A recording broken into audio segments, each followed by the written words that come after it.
Hello, and welcome to my channel. My name is Jonathan Cohn, and today I have my book review of the book IKS Gorkon Honorbound, a Star Trek book by Keith R A DeCandido.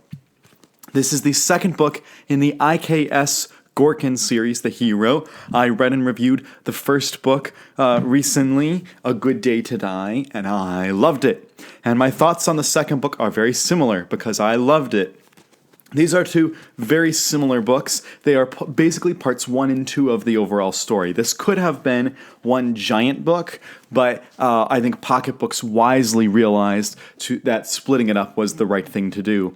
And so you have book 1, which is basically the setup book of the Klingons, the ship of the Gorkon, reaching this planet and meeting the Santera people, and basically realizing they shouldn't conquer them.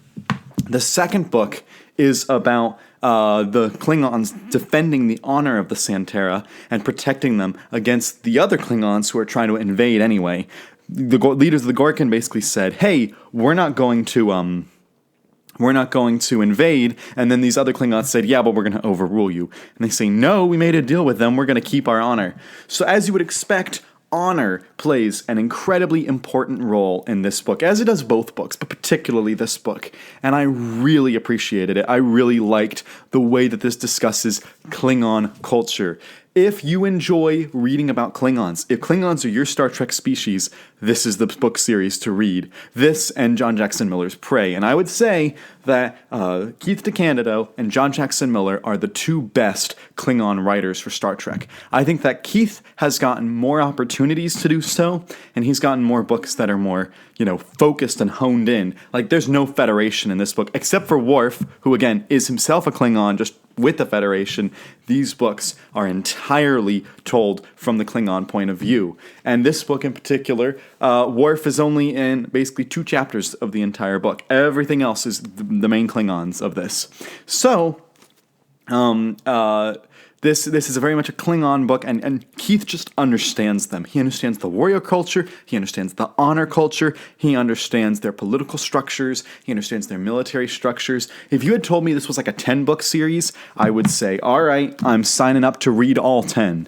As it is, there's only 3 in this series. You have these 2 books. There's a third longer book that came after, and then they did a spin-off book called A Klingon House, which I think was supposed to, maybe it was called Burning House. It was supposed to, I think, kick off a series, and it just never went anywhere. But this is the first 2 books of this three book series, and this has just been delightful. It's just been a wonderful read. I'm loving reading all this stuff. I also, in this book, you get a lot of action, and I'm not an action reader. I don't love reading about action in my books for whatever genre. It's just, action's never appealed to me. I like plot, I like characters, I like development, I like dialogue. I really don't care for action. That being said, I really enjoyed the action in this book because there's a simplicity to it that really, and it flows really well, and I was able to just read through this.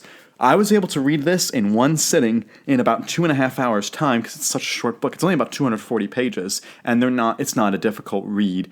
There's even at the end of the book, there's like a little glossary of Klingon terms, which most of them I was able to figure out through context clues. Some of them I had to look up. But generally, Keith does a good job of making sure you understand them. And what this glossary does is it tells you if it was created somewhere else, like for the Next Generation TV show or for DS9 or for the movies. He explains, he tells you in that glossary where everything came from, which I just thought was really cool. And also helps pad the page count of the book, since the book 1 was about 280 pages, book 2 is about 240, so it's like a solid amount less.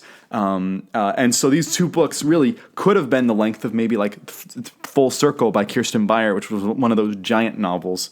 But instead, they split it up, and I think that was the right move to do because book 1, as I said, tells a setup. Book 2 pays it off, and really in an effective way. And I mean, even book 1 is paid off because it kind of tells its own story, but it's obviously setting up a hook for book 2, and the hook for book 2 is well paid off. I, of course, love the character of Captain Clag, who's just a fantastic character. I also like the character of Vol, who goes through or maybe it's Wol is how you pronounce it, who goes through a big journey herself. And then there are a few other characters I was interested in. But again, if you are a Star Trek fan, if you are specifically a Klingon fan, I think you will enjoy this series. And I intend to very soon have a video series talking about my recommendations for the best Klingon-focused stories in Star Trek, and I think that this will definitely be on the list, this series. So that is my review of IKS Gorkon Honorbound, the second book in this series from Star Trek by Keith DeCandido. So if you've read this book, let me know in the comments section down below what you thought of it. And until next time, I'm Jonathan, and thank you for watching.